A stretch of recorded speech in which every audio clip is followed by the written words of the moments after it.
Welcome back to VeggieViews. Today we're going to be talking about Larry the Sleepwalker, one of my favorite episodes of In the House. Why do I like this episode? First, let's talk about the plot.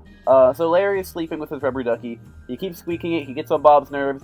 Bob takes it, he throws it out the window. So Larry keeps sleepwalking, he starts sleepwalking.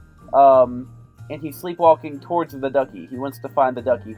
And Bob doesn't realize that until later, that Larry is he's like a magnet to the duck. He's trying to get that duck back. So the whole episode, it's almost got no dialogue, just little bits of dialogue here and there.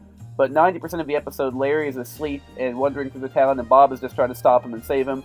They end up on the ceiling fan. This is one of my favorite scenes right here.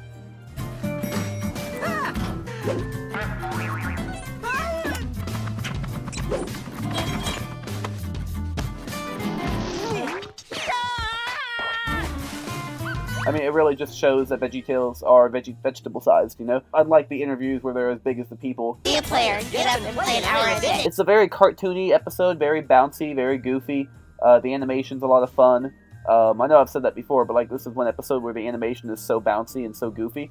I don't have a lot of complaints here. Basically what happens, though, the moral is kind of loosely tied in, where Bob says Larry's not being respectful because he keeps squeaking the rubber ducky. And then it turns out Bob was disrespectful for throwing the ducky out the window. But that doesn't take away from the fact that Larry was being disrespectful to Bob trying to sleep. Although he was asleep and didn't realize it, but he should have put it somewhere where he wasn't going to bother it. Either way, the lesson was kind of loosely tied in and it confused me, and I feel like this would have been a better episode had they not tried to tie a lesson in. I said you should be respectful when it was me who should have been respectful. What a twist! Because I don't feel like it was written to have a lesson, and I feel like a lot of the Netflix episodes are like that. They wrote a story that was really fun and then tried to tie a lesson in, and I think they were better if, without trying to tie the lesson in, because the lessons don't really tie in. Imagine watching SpongeBob and trying to tie in lessons to every episode of SpongeBob. You could probably find some very loose lesson in every episode. It probably wouldn't be hard. But that's what this feels like. It feels like they just made episodes like SpongeBob episodes or Looney Tunes episodes, and then tried to find some little nugget in there to turn into the lesson, and it didn't always work, and this is the case where that did not work, but that doesn't take away from the episode being phenomenal and hilarious. One thing VeggieTales in the House did is they required themselves to put a song in every episode. They had to have a song. And the song in this episode does not fit in with the episode. It feels more like a silly song, which isn't a bad thing. It's cute, it's quick, it doesn't take up a whole lot of the episode.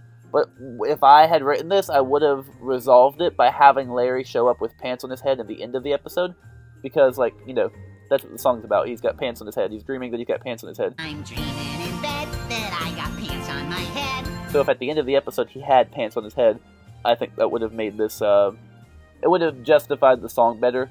But it doesn't, it doesn't take up much time, and it's cute, and it doesn't take away from the fact that this episode is a lot of fun. So if you haven't seen VeggieTales in the House, this is genuinely one of the first episodes I would recommend, just because of how cute it is, and how fun it is, and how quick it is, and how bouncy it is. It hits all the check marks. I